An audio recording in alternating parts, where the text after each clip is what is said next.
Magandang gabi po mga kabarangay. August 27 po, araw ng Huwebes at 7:30 po ng gabi.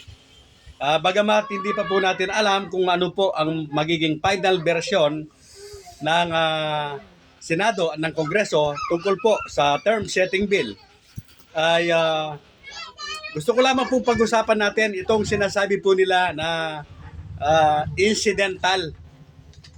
Alam po ninyo, bawal dito yung mga nagmamagaling, ano? Bawal po dito yung mga high blood at baka magalit na naman po kayo sa akin. Pag-uusapan lamang po natin itong salitang incidental.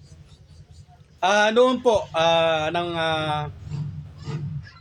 ideklara na constitutional yung RA 12232. Ang sinabi po ay incidental lamang yung pagkakapospon po ng halalan dahil yes po, anong tawag doon, term setting o sinet ang termino. Kaya nga yan po ay nakalasot at naging ganap na batas nga. Pero hindi ko na po pakikialaman yon. Hindi po ako doon mag-focus dahil mga maestrado po ng Korte Suprema ang nakakita na constitutional yan. Dito na lamang po tayo. Pag-usapan natin ito pong bagong term fixing o na inakda nga po ni Senador Chis Escudero at ng mga kongresista. Yan nga po, sinasabi na naman po na incidental na naman dahil nga po pinix ang termino mula 4 na taon ay magiging 5 taon na. So incidental daw po na mapopospon na naman at ang halalan ay magaganap na naman sa ikalawang Lunes ng Nobyembre 2028. So incidental daw dahil nga sa pagpipix ng termino. Mga kabarangay, ito po ang masasabi ko lang. Paano magiging incidental? Paano magiging kaya na-postpone ang barangay at SK election o mapopospone ang barangay at SK election kung dahil lamang sa pagpipix ng termino? Pakinggan po ninyo mabuti ito fixing term lang pala ang gusto ninyo. Bakit kailangan pang i-move sa ibang petsa yung may nakatakda na? Incidental, tapos sasabihin nyo, incidental, pwede rin naman ninyong from 4 years to 5 years. Tapos, di wala nang incidental, wala nang postponement na mangyayari.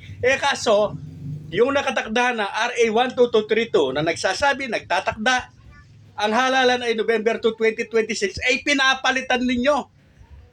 Pinapalitan ninyo ng, ikalawang Lunes ng Nobyembre at mangyayari, magaganap sa November, yun nga, unang Lunes, ikalawang Lunes ng Nobyembre sa 2028. Paano? Asan yung incidental doon? Kayo nga yung naglagay ng petsa na pumapalit sa talagang nakatakda. Tapos sasabihin nyo, incidental? Ambot sa imo. Mga kabarangay, medyo, lang po ito, hindi po tayo abogado. Yes po. Alam ko marami ang magagalit na naman sa content kong ito. Pero wala po akong magagawa dahil ito po yung nararamdaman at nakikita ko. Nasa kapangyarihan nga po nila ang mag-fix ng termino. Yes po, alam naman nila na yung term setting noon sa kanilang pagsiset ng termino, yun nga, lumabas na naman yung salitang incidental kaya na-postpone ang halalan. Ngayon, alam naman nila na kapag pinix nila ang termino na hindi napapalitan yung taon na nakatakda, wala naman postponement na magaganap. Pero dahil pinalitan mo yung nakatakda ng bago, intentional yun.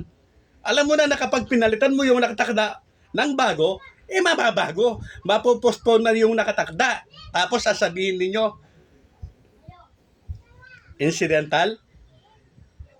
Tama na po mga kabarangay at baka ano pa yung masabi natin. Hindi po ako abogado.